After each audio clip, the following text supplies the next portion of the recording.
الله العظيم صبر الله العظيم صبر الله العظيم الذي لا إله إلا هو الحي القيوم وأتوب إليه. الفاتحة إلى حضرة النبي سيدنا محمد صلى الله عليه وسلم وآله وأصحابه وأزواجه وذرياته وقرباته رسول الله أجمعين، ثم إلى روح جميع الأولياء والشهداء والصالحين والأئمة الراشدين، ثم إلى روح والدينا ومشايخنا ومعلمينا وذي الحضور علينا أجمعين، ثم إلى روح أموات المسلمين والمسلمات والمؤمنين والمؤمنات، خصوصا سيدنا المهاجر إلى الله محمد بن عيسى وسيدنا الفقيه المقدم محمد بن علي وعليه وأصولهم وفروعهم، ثم إلى رسول سلطان الأولياء الشيخ عبد القادر الجيلاني والشيخ محمد بن عبد الكريم السمن المدني، وشيخنا كسب الأنور من هدي إسماعيل المنجري، وشيخنا شيخنا الشيخ زين وشيخنا شعر العرب، وشيخنا بشر بن عبد الله، وشيخنا الشيخ صلى الله وشيخ من وخصوصا الشيخ ورب روحنا الحبيب وخصوصا شيخنا محمد زين عبد الغني المنجري، وشيخنا محمد بكر، وشيخنا وخصوصا رب روحنا الشيخ أحمد زهدي النور بن هدي محمد، وشيخنا وخصوصا صاحب الحول هدي هدراوي بن بولان هجيان، وخصوصا المرحوم هجيان شكري بن هجيان كريم، المرحوم حجها بنت هاجي محمد جاسم هجي علي منشر بن هجي علي، حجها لمعه بنت هاجي وهب حجها مسني، المرحوم حجها مسني بنت هاجي علي منشر، حجي مصر بن هجي بصر هجي اسمان بن هجي طلب، حجها مستحاه بنت هاجي حسن هجي بصر بن سبع، حجها دجا بنت مسرائيل، المرحوم حجي احمد سليمان بن هجي سبن هجي بن رياني بن هجي بن حجي محمد زيني سادر، حجة مرفوعة بنت هجي فرزن بن تمر بن هجي بشير بن لطف بن هجي أمر الله، حجي نورهان بن هجي اسمه هجي يوسف بن بصرة، خصوصا المرحوم حبيب أبو بكر بن سليمان بن هاشم، وخصوصا هجي عبد المطلب بن هجي الحسن، هجي عبد الحليم بن هجي مقسم بن هجي مقسم، هجي هارون بن هجي صبران، هجي علي بنت هجي يوسف، هجي شيخ الدين بن هجي أنور، هجي قردسية بنت هجي عبد الله هجي عبد الخير بن هجي يونس، هجي فتح الرحمن بن هجي عبد القادر، المرحوم حجة نور حياتي بنت هجي عبد الحدر، وخصوصا صاحب الحول الحبيب سالم بن الغيث بن حبيب بن محمد بن أبو بكر بن الغيث، وخصوصا المرحوم هجي عبد الحليم بن هجي مقسم، أن الله يتغشاهم بالرحمة والمغفرة ويعيد علينا من بركاتهم وأسرارهم وأنوارهم وعلومهم ونفحاتهم في الدين والدنيا والآخرة، وعلانية أن الله الكريم يقوي علينا الإيمان واليقين والرضا والتسليم، وأن الله يمن علينا بالعافية والتوفيق والهداية والاستقامة وطول العمر في طاعة الله ورسوله وحفظ الإيمان والوفاة عليه إنه أرحم الراحمين، ورزقا حلالا مباركا طيبا واسعا والغنى عن الناس، وأن الله يزيل عنا الخصال المذمومة ويحلنا بالخصال المحمودة وعلى كل نية صالحة، وإلى حضرة الحبيب سيدنا محمد صلى الله عليه وسلم بسر الفاتحة. بسم الله الرحمن الرحيم، الحمد لله رب العالمين الرحمن الرحيم مالك يوم الدين، إياك نعبد وإياك نستعين، اهدنا الصراط المستقيم صراط الذين أنعمت عليهم غير المغضوب عليهم ولا الضالين آمين. بسم الله الرحمن الرحيم، ياسين والقرآن الحكيم إنك لمن المرسلين على صراط مستقيم، تنزيل العزيز الرحيم لتنذر قوما ما آباءهم فهم غافلون، وقد حق القول على أكثرهم وهم لا يؤمنون، إنا جعلنا في أعناقهم أغلالا فهي إلى الأذقان فهم مقمحون، وجعلنا من بين أيديهم سدا وخلفهم سدا فغشيناهم فهم لا يبصرون، وسواء عليهم أنذرتهم أم لم تنذرهم لا يؤمنون، إنما تنذر من اتبع الذكر وخشى الرحمن بالغيب فبشر مغفرة أجر كريم. إنا نحن نحيي الموتى ونكتب ما قدموا وآثارهم وكل شيء أحصيناه في إمام مبين. اضرب لهم مثل أصحاب القرية إذ جاء المرسلون رسلنا إليهم اثنين فكذبوهما فعززنا بثالث فقالوا إنا إليكم مرسلون. قالوا ما أنتم إلا بشر مثلنا ما أنزل الرحمن من شيء تكذبون. قالوا ربنا يعلم إنا إليكم لمرسلون وما علينا إلا البلاغ المبين. قالوا إنا تطيرنا بكم لئن لم تنتهوا لنرجمنكم ولنسألنكم من عذاب أليم. قالوا طائركم معكم إن ذكرتم لا تبقوا مسلمون. وجاء من أقصى المدينة رجل يسعى قال يا قوم اتبعوا المرسلين اتبعوا من لا يسألكم أجرا وهم مهتدون. وما لي لا أعبد الذي فطرني وإليه ترجعون. أتخذ من دونه آلهة يردني الرحمن ولا تغن عني شفاعتهم شيئا ولا ينقذون. إني إذا لفي ضلال مبين. إني آمنت بربكم فاسمعون. قيل ادخل الجنة قال يا ليت قوم يعلمون بما غفر لي ربي وجعلني من المكرمين. وما أنزلنا على قوم بعد من السماء وما كنا منزلين إن كانت إلا صيحة واحدة فإذا هم خامدون. يا حسرة على العباد ما يأتيهم من رسول لا كانوا يستهزئون. ألم يروا كما أهلكنا قبلهم من القرون أنهم إليهم لا يرجعون. وإن كل لما جميع الذين محضرون. وآية لهم الأرض الميتة أحييناها وأخرجنا منها حبا فمنه يأكلون. وجعلنا فيها جنات من نخيل وأعناب وفجرنا فيها من عيون يأكل من ثمره وما عملت أيديهم فلا يشكرون. سبحان الذي خلق الأزواج كلها مما تنبت الأرض ومن أنفسهم مما لا يعلمون. وآية لهم فإذا هم مظلمون. والشمس تجري مستقر لها ذلك تقدير العزيز العليم. والقمر قدرناه منازل حتى عاد كالعرجون الغريب. الشمس ينبغي لها أن تدرك القمر ولم يسابق النهار وكل في فلك يسبحون. وآية لهم أنا حملنا ذريتهم في الفلك المشحون وخلقنا لهم من مثله ما يركبون. وإن نشاء نغرقهم فلا صريخ لهم ولا هم ينقذون إلا رحمة منا ومتاعا إلى حين. وإذا قيل واتقوا ما بين أيديكم وما خلفكم لعلكم ترحمون. وما تأتيهم من آية من آيات ربهم إلا كانوا عنها معرضين. وإذا قيل لهم أنفقوا مما رزقكم الله قال الذين كفروا للذين آمنوا نطعم من لو يشاء الله أطعمه إن أنتم إلا في ضلال مبين. يقول متى هذا الوعد إن كنتم صادقين. ما ينظرون إلا صيحة واحدة تأخذهم وهم يخصمون فلا يستطيعون تأسية ولا إلى أهلهم يرجعون. ونفخ في الصور فإذا هم من أجداث إلى ربهم ينزلون. قالوا يا ويلنا من بعثنا من مرقدنا هذا ما وعد الرحمن وصدق المرسلون. إن كانت إلا صيحة واحدة فإذا هم جميع لدينا محضرون. فاليوم لا تظلم نفس شيئا ولا تجزون إلا ما كنتم تعملون. إن أصحاب الجنة في شغل فاكهون وأزواج في ظلال على الأرائك متكئون لهم فيها فاكهة لهم ما يدعون. سلام قولا من رب رحيم. سلام قولا من رب رحيم. سلام قولا من رب رحيم. وامتازوا اليوم أيها المجرمون. ألم أعهد إليكم يا بني آدم ألا تعبدوا الشيطان إنه لكم عدو مبين. وأن يعبدوني هذا صراط مستقيم. ولقد ضل منكم جبلا كثيرا فلم تكونوا تعقلون.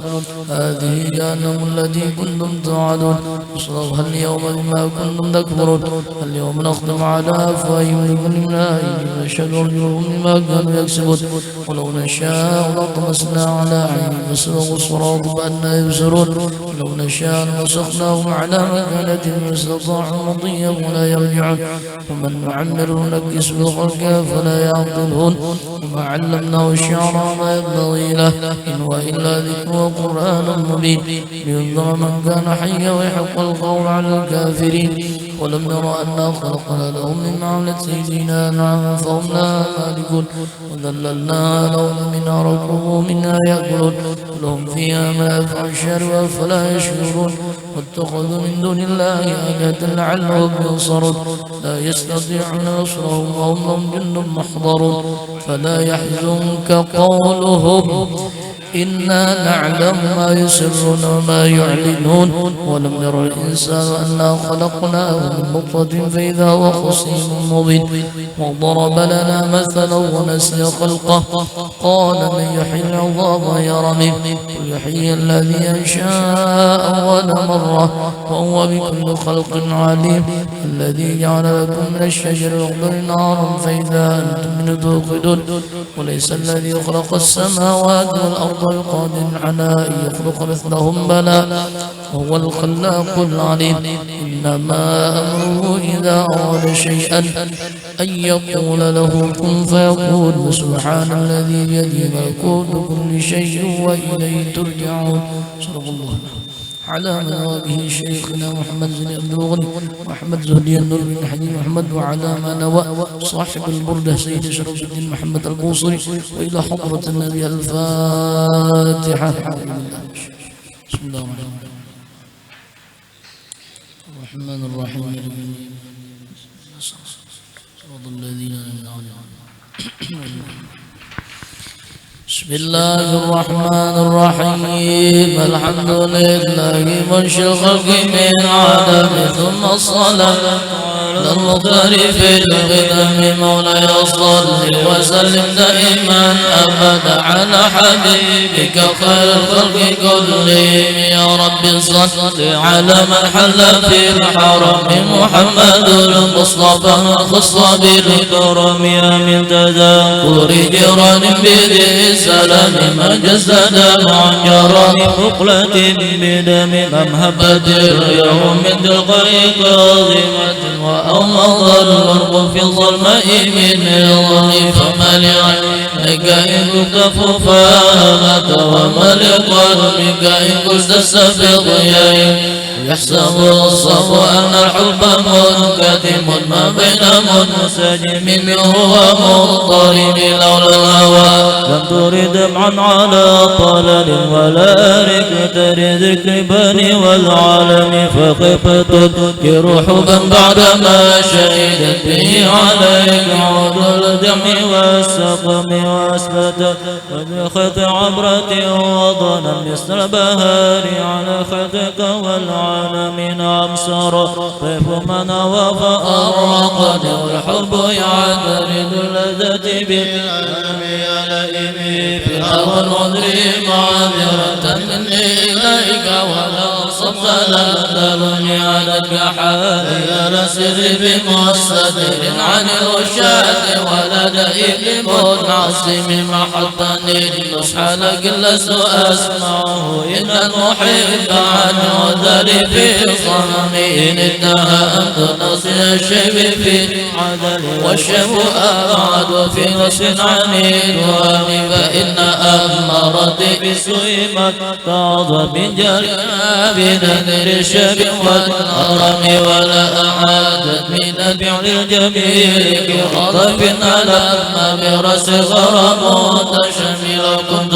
أعلم أني ما أواكره كتمت سر بدلي منه بالكتم مولاي صل وسلم دائما أبدا على حبيبك خير خلق كلهم يا ربي بالمصطفى بلغ مقاصدنا واغفر لنا ما مضى وسعت كرم من لبراد جماح من غوايته كما يراد جباح الخيل بالنجم فلا ترد بالمعاصي كشر شهوتها إن الطعام يطوي شهوة النيم ونفسك الطفل إن منه شر على حب الرضاع وإن ابتم ينفضم فاصرف هواه وحذر أن توليه إن الهوى متى ولا يصفي أو يصرف ورعيها وهي في الأعمال سائمة وإن هي سنة المعا فلا تسلك حسنات لذة للمرء قاتلة من حيث لا يدري أن السم في الدسم وشد سائس من جوع ومن شبع فربما خمصة شر من الدخم والسفغ دمع من عين قد امتلأت من المحارم والزم حمية الندم وخلف النفس والشيطان وعصيم وإنهما محضك المسعفتين ولا تطيع منهما خصما ولا حكم فأنت تعرف قيد الخصم والحكم يستغفر الله من قول بلا عمل لقد نسبت به نسري أمرتك الخير لكن ما تمرت به وما استقمت فما قولي لك استقم ولا تزودت قبل الماضي نافلة ولم أصلي سوى فرض ولم أصوم مولاي صل وسلم دائما على حبيبك الخلق كلهم يا ربي بالمصطفى بلغ مقاصدنا واغفر لنا وما ضيع واسع الكرم ظلمت سنة من أحيا الظلام إلى أن شقت قدم الضر من ورم وشد من سغب نشاه وطوى يد الإجارة كشف طرفا أتني وروانات الجبال شق من ذاب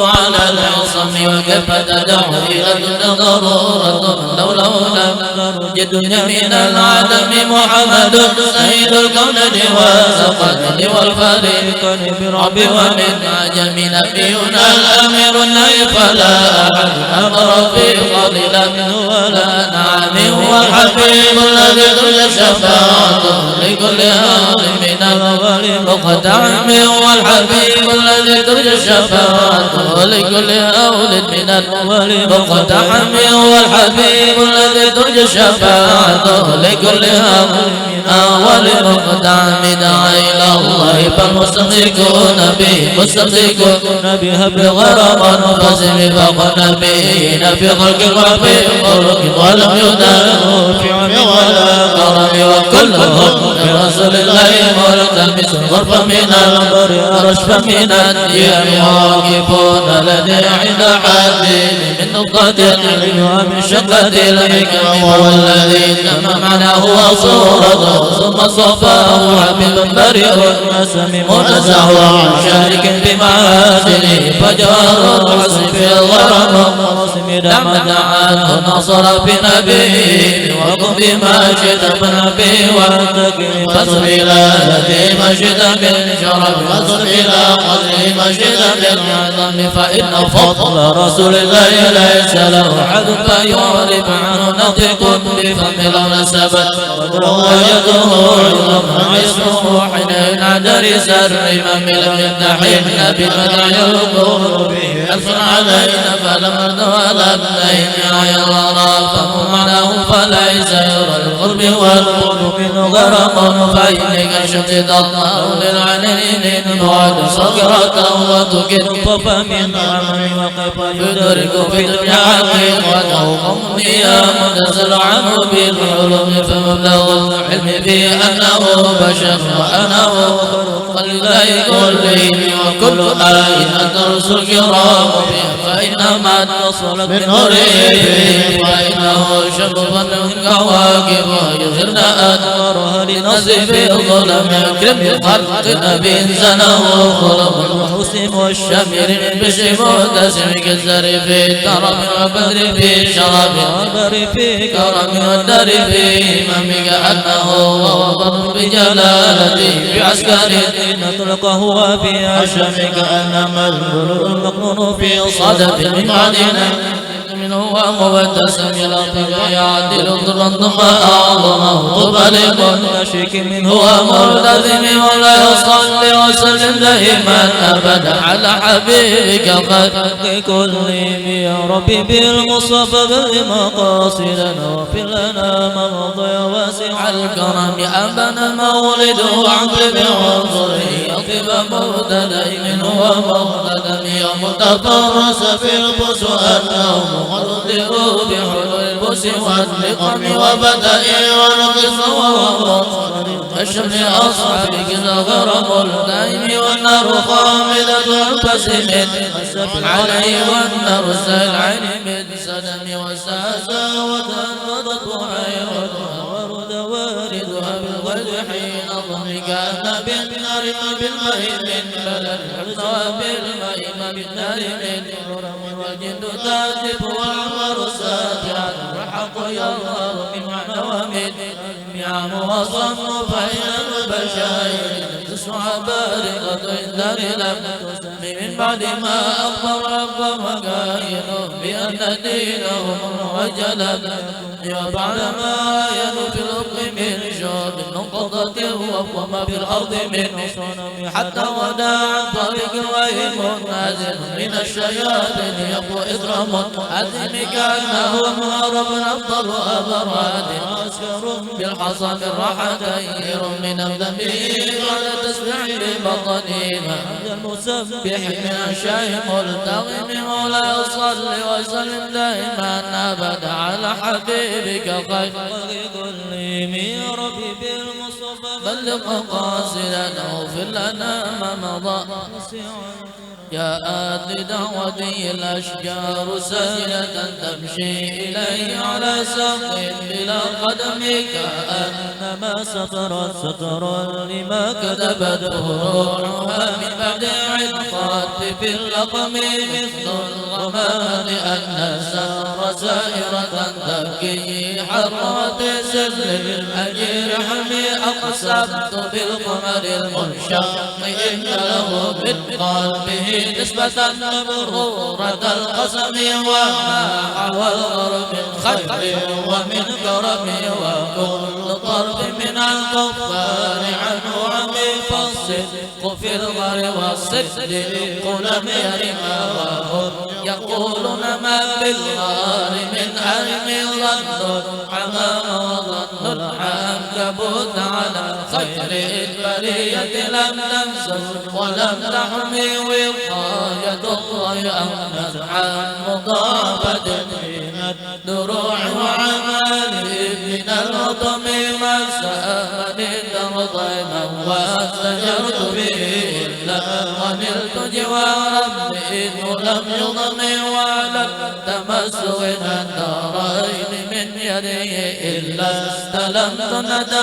من غير مستلم لا تنكر الوحم الرؤيا إن له قلبا إذا نمت العينان لم ينم وذاك حين بلوغ من نبوته فليس ينكر به حال معتلم تبارك الله وحي بمكتسب ولا نبي على غيب بمتهم رأت مصيبا باللبس راعته وأطلقت أربا من رفقة اللمم وأحيت السنة الشهب دعوته حتى حكت مرة في الآخر الثوم بعارض جنأ وفلتا بطاع بها سيبا من اليم أو سيلا من العالم مولاي صل وسلم دائما أبدا على حبيبك خير الخلق كلهم يا رب بلغ مقاصدنا واغفر لنا ما مضى يا واسع الكرم يعني ووصفي آية له ظهرت نورنا ذكرى على عالم فالدر يزداد الحسن وهو منتظم وليس ينقص غير منتظم فما تطاول أمل مديح لا في بالكرم الأخلاق والشيم آية حق من رحمة محدثة قديمة صفة الموصوف بالقدم لم تقترب بزمن وهي تخبرنا عن المعاني وعن عين وعن رب دامت لدينا فبغت كل معجزة من النبيين إن جاءت ولم تدن محكمات فمدرقها من شبه ذي الشقاق دوينا من حكم حر والقبر العالم حرم على عالي إلى ملك السلام رد البلاغة هدى ومعارض رد ويهري يتجني عن الحرم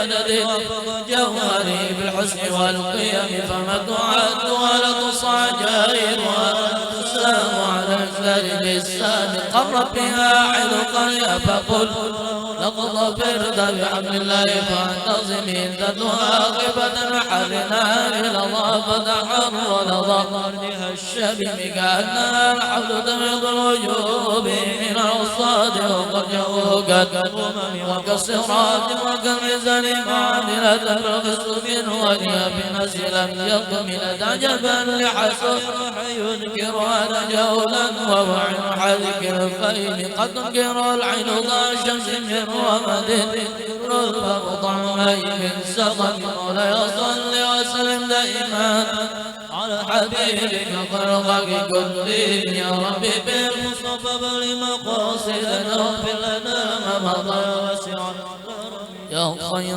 من يجمع ما العفونا سعدا وسعيا وفوق مدن للأن ينكر رسمه ومن هو الآيات والكبر لمعتبرين ومن هو النعمة العظمى لمغتنمين سريت من حرمي ليلا إلى حرمي كما سار البدر في تاج من الظلام وبت ترقى إلى أن نلت منزلة من قاب قوسين لا تدرك ولا ترمي وقدمتك جميع الأنبياء بها والرسل تقديما مخدوم على قدمي وأنت تخترق السبع بمقابه في موكب كنت فيه صاحب العالم حتى إذا لم تدع شهوا لمستبقين من الذنوب ولا مطا لمستلم خافت كل مقام بالإضافة نوديت بالرفع مثل المفرد العالمي كيما تفوز بوصل أي مستدير عن العيون وسر أي مقتدر فعزت كل فخار غير مشترك وجزت كل مقام غير مزدحم وجل مقدار ما ولد من رتب وعز إدراك ما ولد من نعم بشرى لنا معشر الإسلام إن لنا من العناية ركنا غير مطمئن لما دعا الله داعينا لطاعته بأكرم الرسل كنا أكرم الأمم مولاي صل وسلم دائما أبدا على حبيبك خير الخلق كلهم يا ربي بالمصطفى بلغ مقاصدنا واغفر لنا ما مضى يا واسع الكرم عد قلوب العيدا باءوا بعزته كنبأت أجفانا غفلا من الغنم ما زال يلقى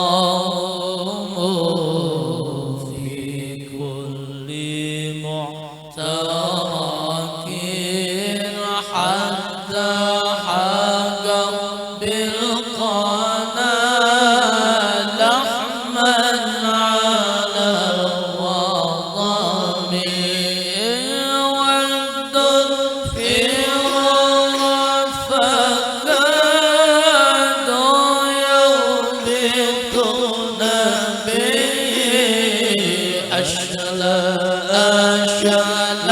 مع العقبان والرخام قمض الليالي ولا يدرون عدتها ما لم تكن من ليالي الأشهر الحرم كأنما الدين ضيف حل ساعته بكل قرم إلى لحم الغنى قريب يجر بحر خميس فوق سبحة يرمي بموج من الأبطال منتقم من كل منتقم لله مكتسب يصدر بمستصغر للكفر مصطلب حتى غدت ملة الإسلام ويبين من بعد غربتها موصولة الرحم مدفونة أبدا من حب غير أب وغير بعل فلم تيتم ولم تئد هم الجبال فسل عنهم مصادمهم ماذا رأى منهم في كل مصطدم وسل حنينا وسل بدرا وسل أحدا فصلحت في اللون أدهى من الوفاء المصدر البيض حمرا بعدما وردا من العلا كل مصوة من الإمام والكاتبين بسمر الخط ما ترك أقلامهم حرفا من غير منعدم شاك السلاح لهم سمة تميزهم والورد يمتاز بسماع السلام دوني إليك رياح النصر نشرهم فتحسب السرابيل أكمام كل كم كأنهم في نور الخيل نبترها من شدة الحزن لا من شدة الحزن طارت قلوب العدا من بس فرقا أما تفرق بين البهم والكهن ومن تكن برسول الله نصرته إن تلقاه الأصدق في أجلها تجري ولن ترى بولي غير منتصر بالله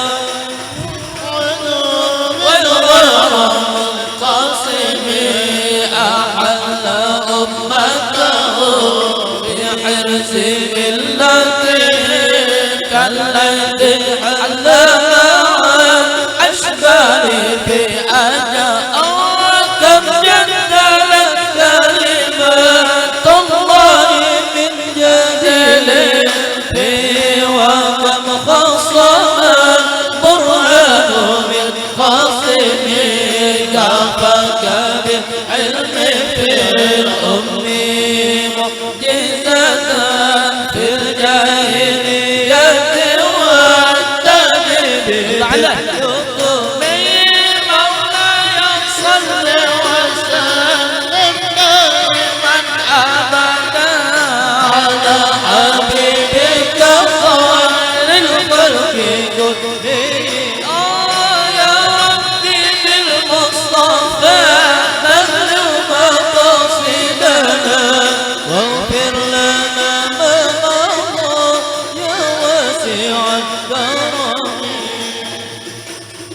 قدمت بمديح أستقيل به ذنوب عمر مضى في الشعر والخدم إذ قلدني يمات الشعر وكبه كأنني بما هدي من النعم أطعت ويصبا في الحالتين وما حصلت إلا على الأسلم والندم فيا خسارة نفس في تجارتها لم تشترط بالدنيا ولم تسمي ومن يبيع عاجلا منه بعاجله يبله الغدر في بيع وفي سلم إن أتي ذنبا فما عدل منتقض من النبي ولا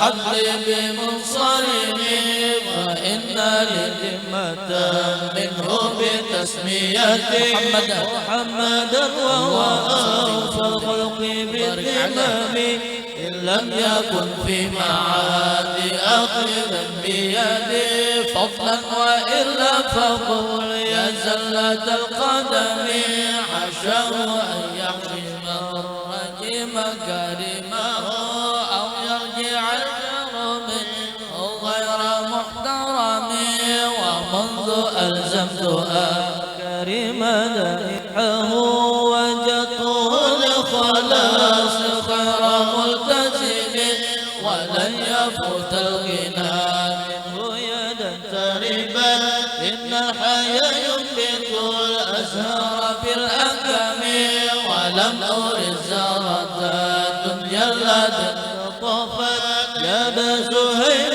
بما أثنى على مولاي صل دائما أبدا على خير الخلق يا ربي بالمصطفى بلغ مقاصدنا واغفر لنا ما مضى يا واسع كرمي يا أكرم الخلق ما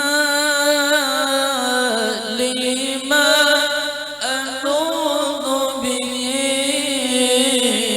سواك عند حدود الحادث العظيم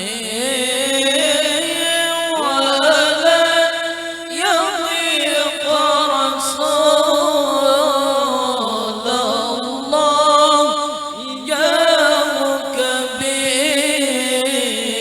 بإذا كريم تجلى باسم منتقم فإن من جودك الدنيا وضرتها ومن علومك علم اللوح والقلم يا نفس لا تقنطي من زلة عظماء إن كبائر غفرانك اللمم لعل رحمة ربي حين يقسم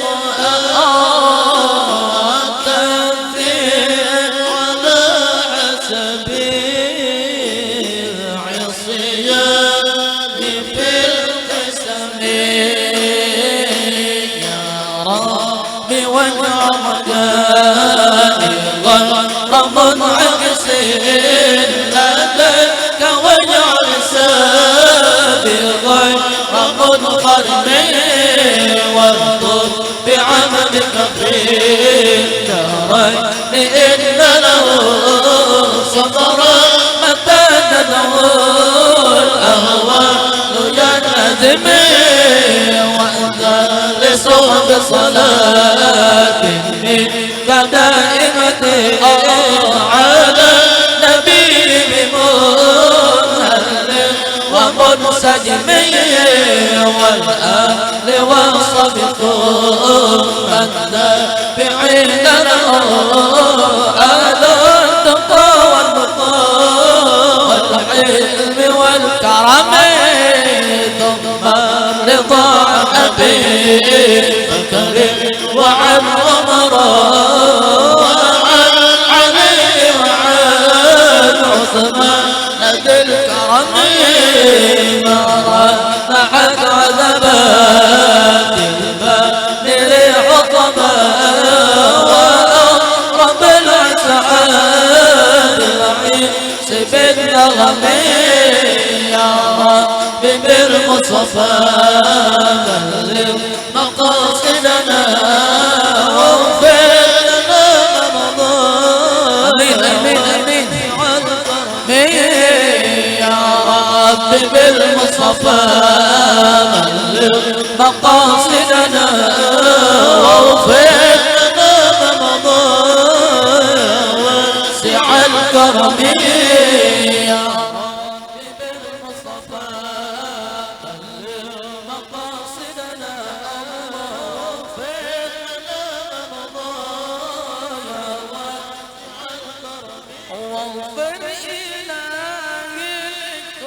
المسلمين بما يصلوا في مسجد الأقصى في حرام بجاه من بيته بطيبة حرام اسمه قاسم من أعظم القسم وهذه بردة المقتدى قد ختمت والحمد لله في بدء وفي ختم أبياتها قد أتت 60 مئات أمين يا رب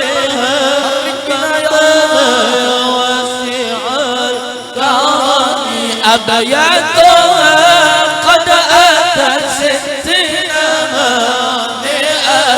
فرج بها كربنا يا واسع الكرم أبياتها قد أتت 60 مئات فرج بها كربنا يا واسع الكرم يا ربي واختم لقرية وسامعها بحسن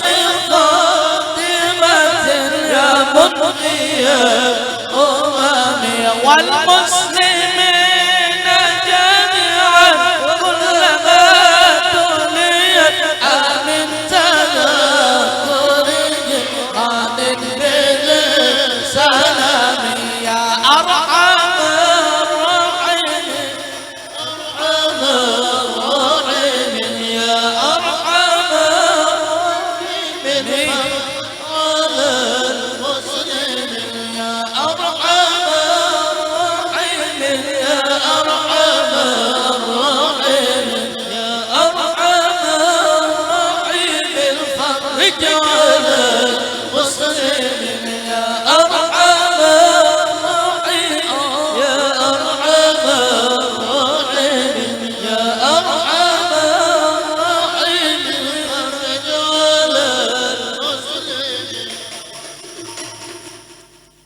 ربنا يا كريم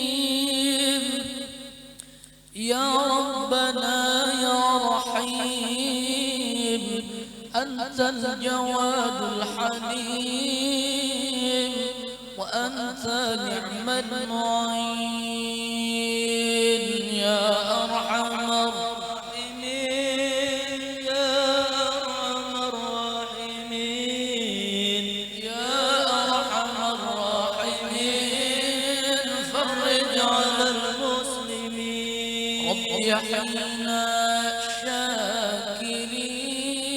شاكرين توفنا مسلمين يبعث من الآمنين في زمرة السابقين يا أرحم الراحمين يا أرحم الراحمين يا أرحم الراحمين فرج على المسلمين وما لنا ربنا سواك يا حسبنا يا ذا العلا والغنى ويا قوي يا متين يا أرحم الراحمين يا أرحم الراحمين يا أرحم الراحمين فرج على المسلمين واغفر لكل الذنوب واستر لكل العيوب واكشف لكل الكروب واكف أذى المؤذين يا أرحم الراحمين يا أرحم الراحمين يا أرحم الراحمين فرج على المسلمين واختم بأحسن ختام إذا دنا الانصرام وحان حين الحمام وزاد رشح اليمين يا أرحم الراحمين يا أرحم الراحمين يا أرحم الراحمين فرج على المسلمين ثم الصلاة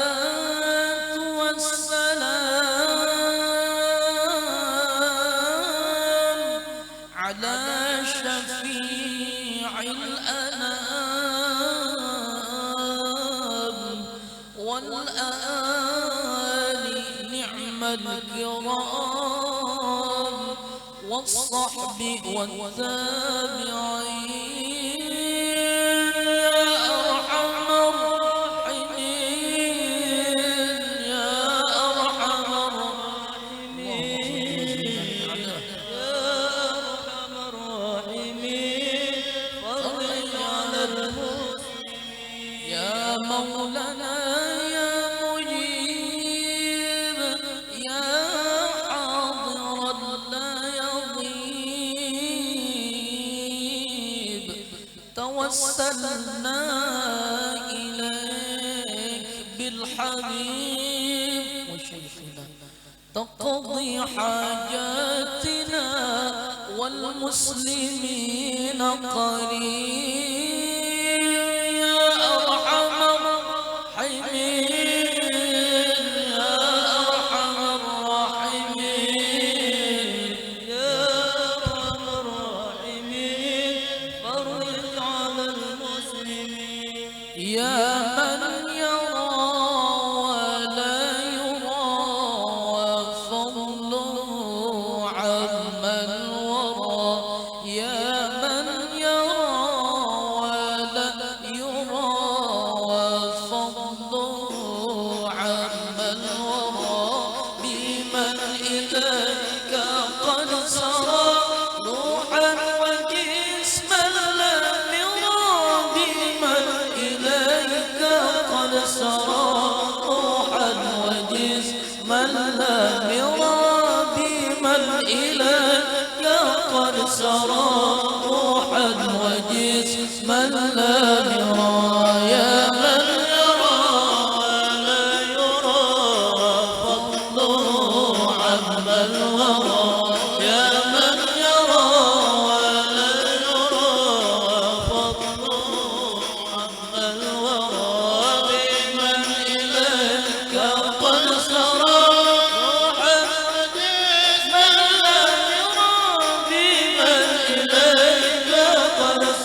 خير قبل غرى يا من يرى ولا يرى فضله عما الورى يا من يرى ولا يرى فضله عما الورى بمن إليك قد سرى روحا وجسما لم يرى بمن إليك قد سرى روحا وجسما لم يرى بمن إليك قد سرى روحا وجسما لم يرى وصل مولانا على من قد رقى على العلا وصل مولانا على من قد رقى على العلا وآله أهل الولا هم ذكرنا في الآخرة وآله أهل الولا هم ذكرنا في الآخرة وآله أهل الولا هم ذكرنا في الآخرة يا من يرى ولا يرى فضله عما الورى يا من يرى ولا يرى فضله عما الورى بمن إليك قد سرى روحا وجسما لم يرى بمن إليك قد سرى روحا وجسما لم يرى بمن إليك قد سرى روحا وجسما لم يرى يا الله بها يا الله بها يا الله بحسن الخاتمة يا الله بها يا الله بها يا الله بحسن الخاتمة يا الله بها يا الله بها يا الله بحسن الخاتمة يا الله بها يا الله بها يا الله بحسن الخاتمة بجاه والد فاطمة بحسن الخاتمة بجاه والد فاطمة بحسن الخاتمة يا الله بها يا الله بحسن الخاتمة الله بها يا الله بها يا الله بحسن الخاتمة بجاه والد فاطمة بحسن الخاتمة بجاه والد فاطمة بحسن الخاتمة بجاه والد فاطمة بحسن الخاتمة يا الله بها يا الله بها يا الله بحسن الخاتمة يا الله بها يا الله بها يا الله بحسن الخاتمة بسم الله الرحمن الرحيم الحمد لله رب العالمين وبه نستعين على أمور الدنيا والدين ولا حول ولا قوة إلا بالله العلي العظيم. Kita bersyukur kepada Allah Subhanahu wa taala di sore hari yang mulia ini. Allah kumpulkan kita di dalam mengingatnya,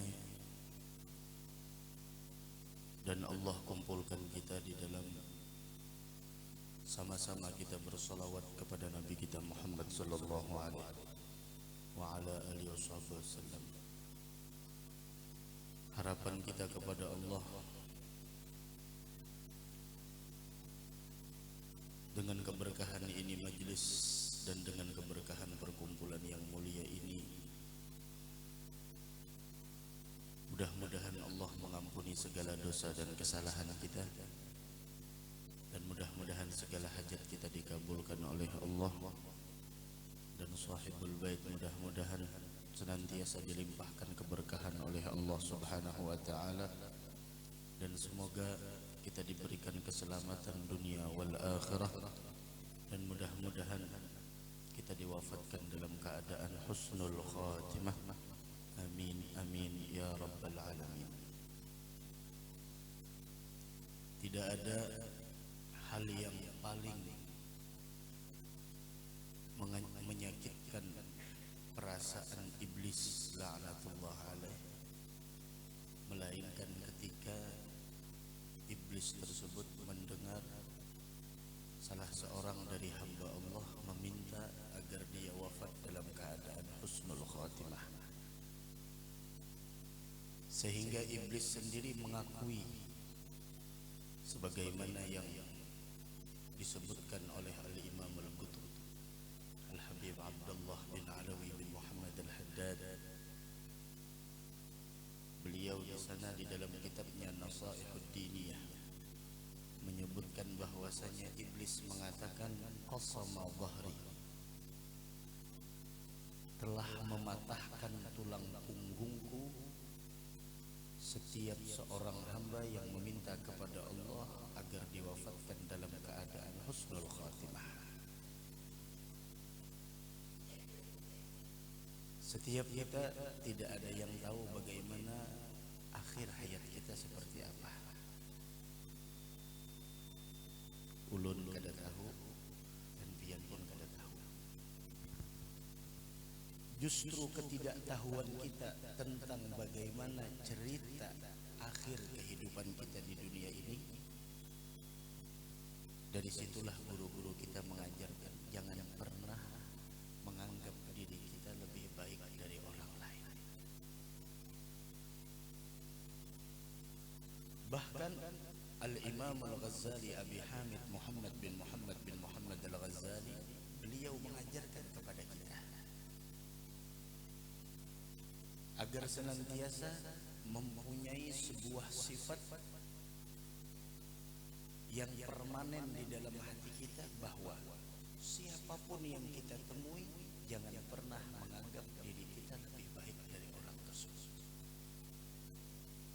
Sampai Al-Imam Al-Ghazali menyusun di dalam kitab beliau Bidayatul Hidayah, beliau mengatakan seandainya kita bertemu orang yang lebih tua dari kita,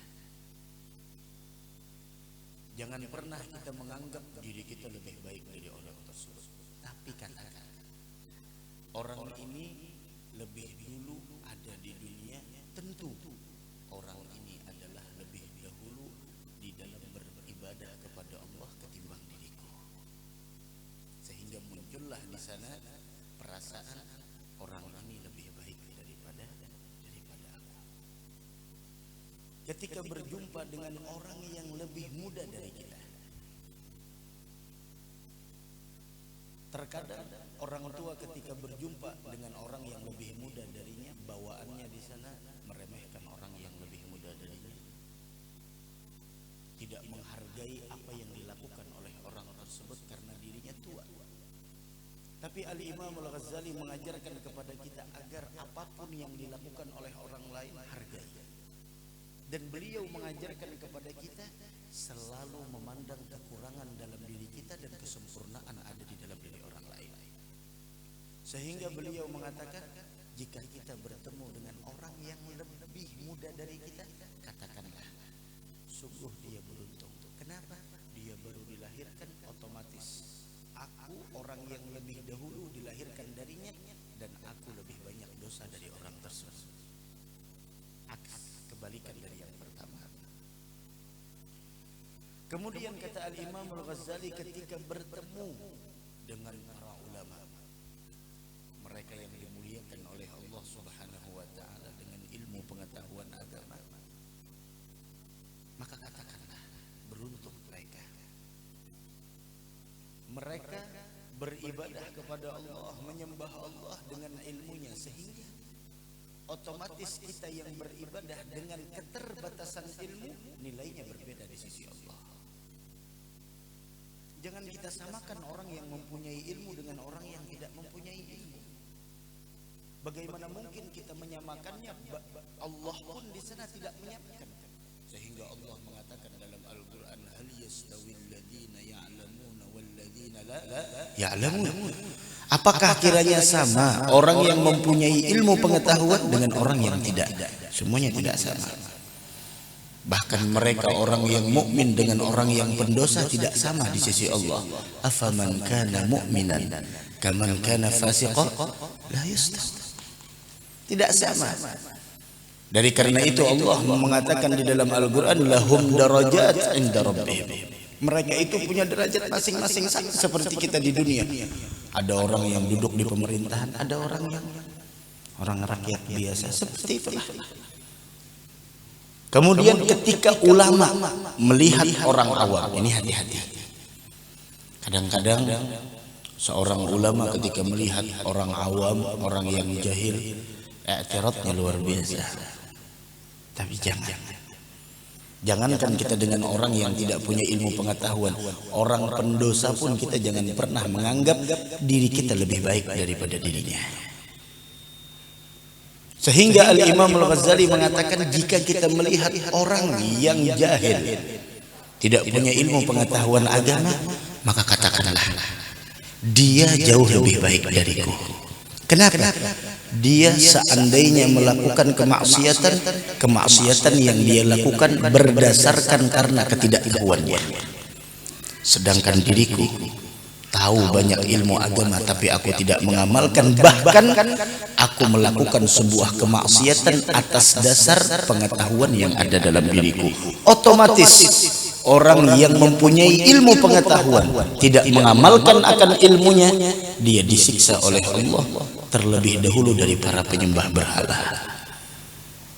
Dan yang terakhir kata Imam Ghazali, jika engkau bertemu dengan orang kufar beda agama dari kita, memang saat ini kita mendapatkan kemuliaan nikmat yang sangat besar, Islam ada dalam diri kita, namun jangan pernah kita menganggap diri kita lebih baik dari mereka. Kenapa? Karena akhir cerita hidup kita tidak ada yang tahu. Barangkali orang tersebut sebelum dia wafat dia mendapatkan hidayah dan kita tidak tahu bagaimana nasib kita sebelum wafat, sehingga keadaan kita terus merasa diri kita lebih hina daripada orang lain. Dan ketahuilah, selama di dalam diri kita merasa diri kita lebih hebat dari orang lain, lebih mulia dari orang lain, lebih sempurna dari orang lain, amal apapun tidak akan pernah diterima oleh Allah. Disebutkan di zaman Bani Israel ada seseorang ulama alim mengarang kitab itu 850 lebih. Dia mengarang kitab. Memang dia ilmuwan, alim mengarang kitab, sehingga kitabnya tersebar di seluruh pelosok dan dia dikenal di mana-mana. Kemudian Allah Subhanahu wa taala mewahyukan kepada nabi di zaman tersebut untuk menyampaikan kepada alim bahwasanya katakan kata Allah, sesungguhnya dia telah menyebarkan kemunafikan. Sungguh kitab yang engkau tulis bukanlah untuk mencari ridhaku. Disampaikan oleh Nabi zaman tersebut kepada si alim fulan yang mengarang kitab 850 lebih.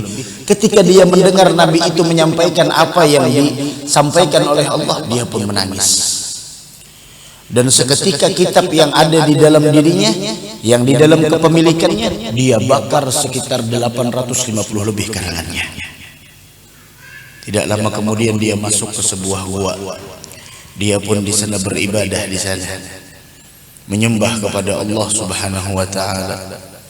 Kemudian tidak berapa lama Nabi tersebut kembali, Allah menyampaikan sebuah pesan agar disampaikan kepada lelaki yang alim yang beribadah di dalam gua. Apa kata Allah?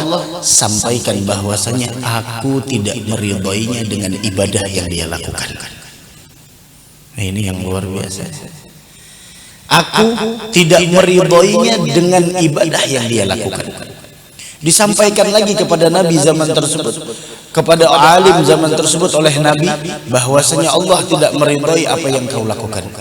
Langsung orang tersebut pasrah, ya Nabi Allah, yang Allah inginkan dariku apa? Saya tulis kitab, Allah mengatakan itu kemunafikan. Dan Allah lebih tahu apa isi hatiku. Aku beribadah kepadanya, Allah tidak meridaiku. Sekarang apa yang Allah inginkan dariku? Kemudian Nabi itu pun langsung bermunajat kepada Allah, dan Allah menyampaikan bahwasanya sampaikan kepada si alim, keluarlah dari persembunyianmu, carilah ke pasar, siapapun yang engkau temui, siapapun yang engkau temui dari orang yang ada di pasar, maka bantulah dia.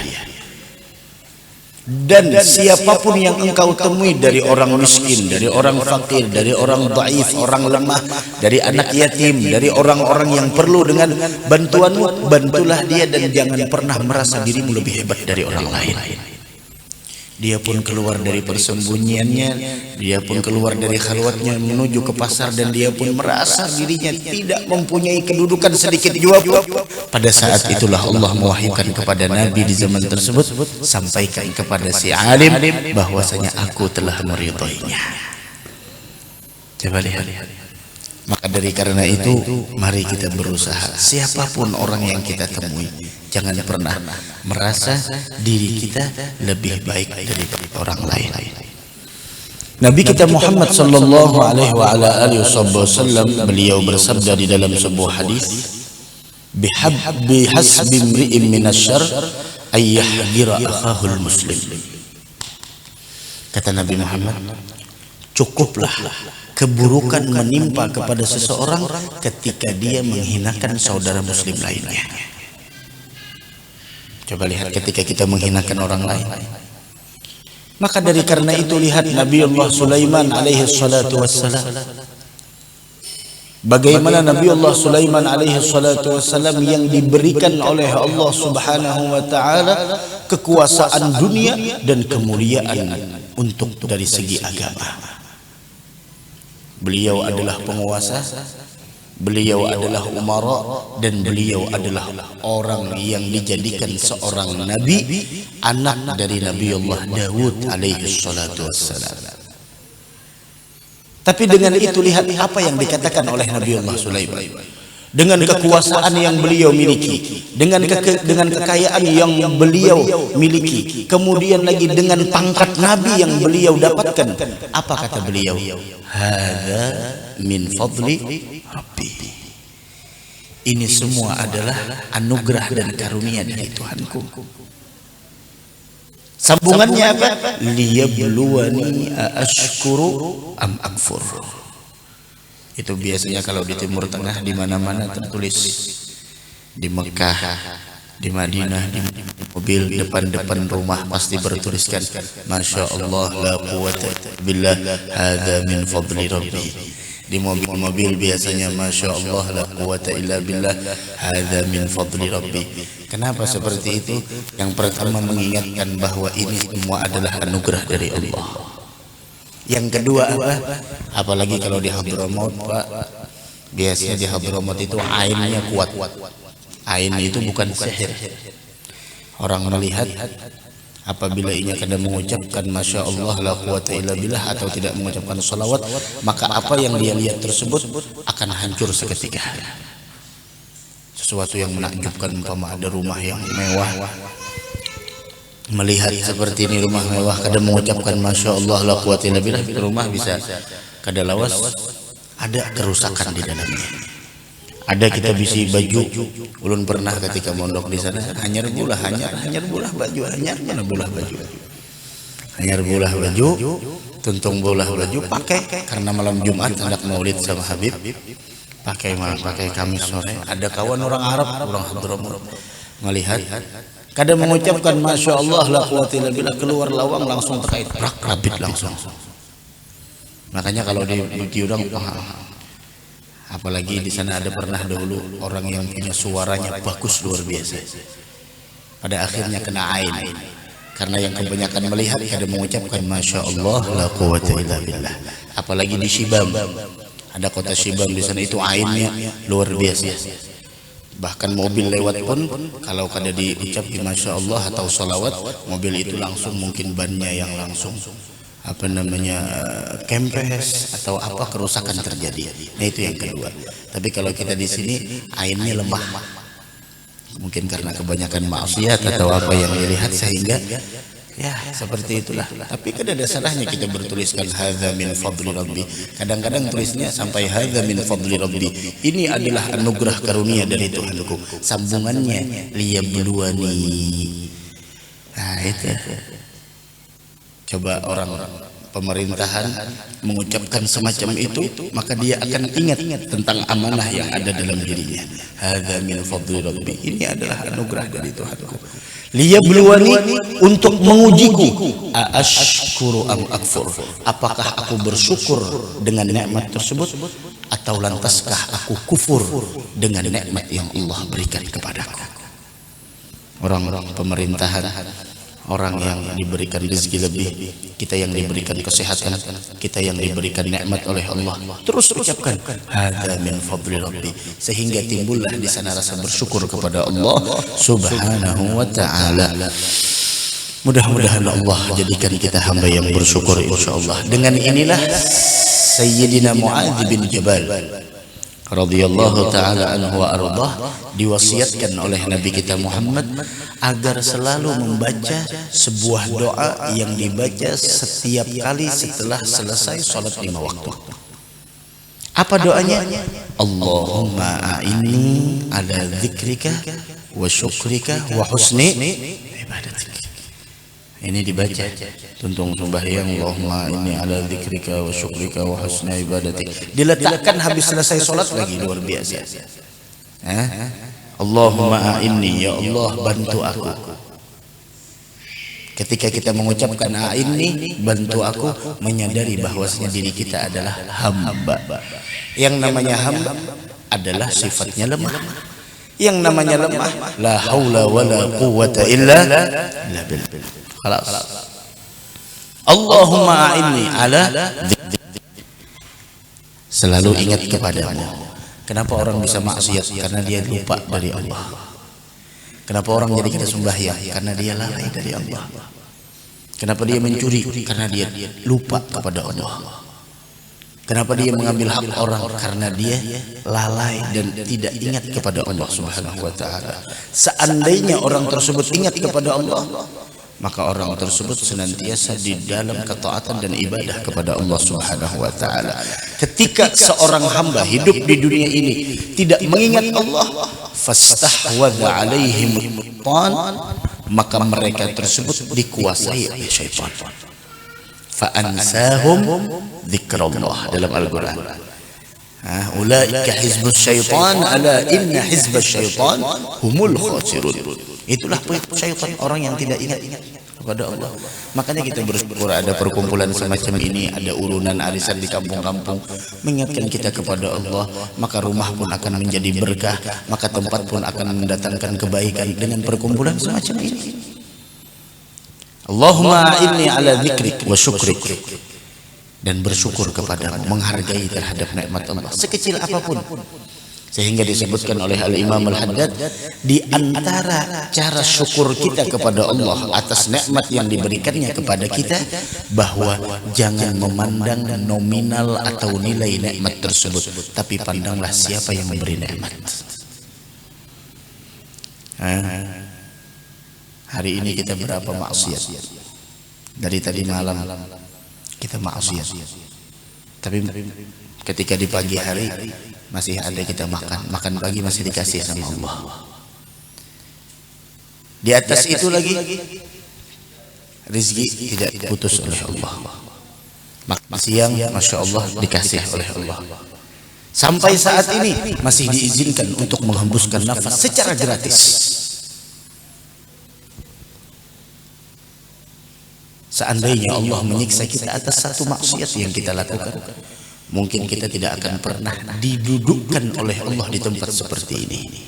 Karena tempat seperti ini adalah tidaklah orang yang masuk ke tempat semacam ini melainkan Allah ingin mengampuni segala dosa dan kesalahannya. Sehingga Allah mengatakan, saksikanlah wahai malaikatku, perkumpulan semacam ini adalah perkumpulan yang segala dosanya aku ampuni, segala hajatnya aku kabulkan. Mudah-mudahan dosa kita diampuni Allah. Wa syukrika wa husni ibadatik, dan meminta kepada Allah sebuah pertolongan agar kita mampu untuk memperbaiki penghambaan kita kepadanya. Karena Allah mengatakan dalam Al-Quran, alladzi khalaqal mauta wal hayata liyabluwakum ayyukum ahsanu amala. Siapa di antara kita yang paling bagus amalnya? Dari karena itu kata ulama, hendaklah kita itu memperhatikan bagaimana cara agar amal kita diterima, bukan hanya mementingkan fokus terhadap banyaknya amal kita. Orang sedikit beramal tapi langsung diterima. Sedikit amal yang diterima tidak bisa dikatakan sedikit. Tapi banyak amal yang mana kita beramal beribadah namun tidak diterima oleh Allah, tidak bisa dikatakan amal tersebut banyak. Mudah-mudahan amal kita diterima oleh Allah Subhanahu wa taala. Terakhir, agar kita bisa mendapatkan husnul khatimah, setidaknya ada beberapa perkara yang harus kita hindari. Kan tadi di akhir majlis kita minta husnul khatimah bijah walid Fatimah umnun bi husnil khatimah, bertawassul dengan kedudukan walid Fatimah, orang tuanya Sayyidatuna Fatimah. Siapa itu? Nabi kita Muhammad sallallahu alaihi wasallam meminta kepada Allah agar kita dianugerahkan husnul khatimah. Naam, doa harapan semacam itu. Namun harus ada sebab yang kita lakukan selama di dunia agar untuk mencapai sebuah tujuan yang kita inginkan. Wah, kita hendaknya husnul khatimah. Apa gunanya kita punya dunia tapi kita tidak wafat dalam keadaan husnul khatimah? Masya Allah, Jumat kemarin kita lihat di media sosial wali kota Bandung meninggal di hari Jumat. Masya Allah, seandainya beliau meninggal di hari Jumat tanpa di masjid, tanpa dalam keadaan berwudu, tanpa dalam keadaan setelah selesai qobliyah Jumat, tanpa di sana beliau ingin melangsungkan khutbah Jumat, maka cukuplah kemuliaan. Karena di antara ciri orang tersebut wafat dalam keadaan husnul khatimah, meninggalnya di hari Jumat. Tapi dengan itu ditambah lagi syahidnya apa? Dalam keadaan berwudu, dalam keadaan di dalam masjid di hari yang sangat mulia. Mudah-mudahan kita dimuliakan Allah Subhanahu wa taala. Itulah Allah memilih yahdi bihi may yasha. Allah yang memilih orang-orang yang semacam itu agar kita sadar hidup ini harus kita usahakan. Jangan sampai hanya kita mendapatkan kemuliaan dunia, tapi harus kita dapatkan kemuliaan di negeri akhirat dengan apa yang kita miliki di dunia ini. Setidaknya yang harus kita hindari selama di dunia agar kita mendapatkan husnul khatimah, yang pertama adalah jangan sekali-kali meremehkan tentang sholat 5 waktu. Itu yang pertama. Berapa gaji kita sampai kita tidak sholat? Berapa? 100 juta. Bahkan hatta 1 M gaji kita dalam sehari, tapi kita meninggalkan satu kewajiban sholat 5 waktu yang Allah wajibkan. Wallah, apa yang kita terima dengan apa yang akan kita hadapi dari akibat karena kita melalaikan satu kewajiban sholat, maka akibat yang akan kita hadapi jauh lebih berbahaya dan jauh lebih besar dari apa yang kita dapatkan selama di dunia. Jangan berani tinggalkan sholat. Makanya lihat guru-guru kita dalam keadaan sakit pun mereka sholat. Karena itulah tali penghubung antara seorang hamba dengan Allah. Maka dari karena itu jangan sampai kita sembahyang, apalagi lagi garing. Makanya semalam di Banjar rumah sakit Sultan Agung, Masya Allah, rumah sakit Islam itu baju-baju rumah sakit Islam. Jangan hanya sekedar rumah sakit, tapi dibimbing di dalamnya, punya wakaf yang diwakafkan oleh Pak Haji Nurhin di Banjarbaru yang semalam di Grand Moncing di sana.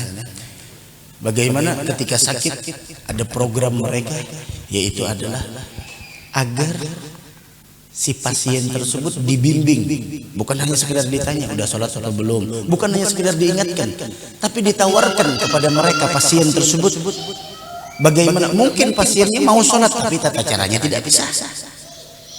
Banyak di antara kita yang lagi sakit bingung sholatnya seperti apa, memilih debunya bagaimana, semua itu diajarkan. Semua itu diberitahukan, bahkan ditawarkan kepada pasien, maukah sholat? Seandainya mau, bisa kami bimbingkan bagaimana tata caranya dan lain sebagainya. Sehingga semboyan mereka, seandainya kami tidak bisa memberikan kesembuhan kepada mereka, setidaknya kami akan menyelamatkan mereka di negeri akhirat. Itu yang sangat luar biasa.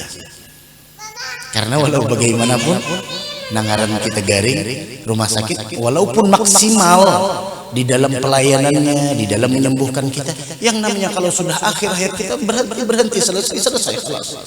Tapi di sana ada bimbingan ditalkinkan ketika orang sakaratul maut, ada yang membimbing, ada yang minta, ada yang membimbingkan agar dibimbingkan untuk menuju kepada Allah di akhir hayatnya, ketika itu dia ingat dengan Allah. Itu yang sangat luar biasa. Nah, ya mudah-mudahan orang-orang yang seperti itu diperbanyak oleh Allah Subhanahu wa taala. Karena orang yang semacam itu langka. Nah, seperti Sahibul Bait langka. Orang yang semacam itu juga langka. Orang-orang yang mempergunakan apa yang dia miliki untuk agama itu langka. Dan beruntung orang yang semacam itu. Kenapa? Dipilih hartanya oleh Allah untuk menyelamatkan hamba-hamba Allah Subhanahu wa taala. Kalau ditarim itu, setiap dipan, setiap ranjang itu di bawahnya ada debu, sudah disiapkan, bertuliskan kiblat sudah di atas, kiblat arah ke sana. Jadi tiap kali sholat terdengar adzan, bahkan bertuliskan wa idza maridtu fa huwa yashfin. Jadi diingatkan yang menyembuhkan itu adalah Allah. Dokter, spesialis macam-macam hanya berusaha, tapi semuanya adalah biyadillah, semuanya di dalam kekuasaan Allah. Itu kayaknya Ustaz Siddiq kayaknya kada menampung kalau orang kesana seberatan garing, kada menampung. Harus ada di Kapuas, kalau perlu ada lagi satu di Kalteng, ada satu yang memang itu adalah untuk kepentingan menyelamatkan umat Nabi Muhammad sallallahu alaihi wasallam. Itu yang pertama, jangan remehkan sholat. Yang kedua adalah hindari minum-minuman keras. Sesuatu yang memabukkan hindari selama di dunia. Kemudian yang ketiga adalah yaitu jangan pernah kita durhaka dengan orang tua. Ini durhaka dengan orang tua itu sialnya di dunia sebelum akhirat, itu pasti. Sial yang dia rasakan di dunia sebelum akhirat. Tapi kalau orang yang baik dengan orang tua, bakti dengan orang tua, keberkahan akan dia rasakan di dunia sebelum di negeri akhirat. Itu yang ketiga. Dan yang keempat, setidaknya yang keempat adalah jangan menyakiti orang muslim, jangan mengganggu orang muslim.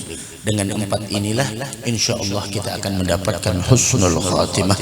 Memang banyak lagi penyebab-penyebab iman hilang itu, membenci ulama, riba dan lain sebagainya. Itu adalah penyebab kita wafat dalam keadaan su'ul khatimah. Na'udzubillah min dzalik. Mudah-mudahan Allah berikan keselamatan kepada kita dunia wal akhirah, amin ya rabbal alamin. Afdalu dzikri fa'lam annahu la ilaha illallah, la ilaha illallah, la ilaha illallah, illallah, la ilaha illallah, la ilaha illallah, la ilaha illallah, la ilaha illallah, la ilaha illallah, la ilaha illallah, لا إله إلا الله، لا إله إلا الله، لا إله إلا الله. آمين يا الله رب العالمين. بسم الله الرحمن الرحيم. الحمد لله رب العالمين. صلي وسلم على سيدنا مولانا محمد وعلى آله وصحبه أجمعين. اللهم أوصل واهدي وبلغ وتقبل ثواب ما قرأناه من القرآن العظيم، ما هللنا من قول لا إله إلا الله، ما سبحنا من قول سبحان الله بحمده، صليناه على نبينا محمد صلى الله عليه وسلم، وما عملنا من أمر الخيرات في هذا المجمع المبارك نية واصلة، رحمة نازلة وبركة شاملة، صدقة متقبلة نهديها نقدمها إلى حضرة سيدنا رسول الله محمد بن عبد الله وعلى آله وأصحابه وأزواجه وذريته أجمعين، ثم إلى أرواح آبائه وإخوانه من الأنبياء والمرسلين صلوات الله وسلامه عليه وعليهم أجمعين، ثم إلى أرواح أربعة الأئمة المجتهدين المقلدين في الدين، علماء العاملين الفقهاء والمحدثين والقراء والمفسرين السادات الصوفية المحققين وتابعيهم بإحسان إلى يوم الدين، ثم إلى أرواح من قرأناها هنا بسببهم، ثم إلى أرواح حجانا وشكر بن حجانا كريم، حج حبيبة بنت محمد ياسين، حج علي منصور بن حج علي، حج لمعه بنت وحب، حج مسلم بن حج علي منصور، حج مسلم بن حج بصرى، حج أسمني بن طالب، Hajjah Masliha binti Haji Hasan Haji Busra bin Sabah Hajjah Khadijah binti Masrait Hajjah Rahmat Sugianul bin Haji Subli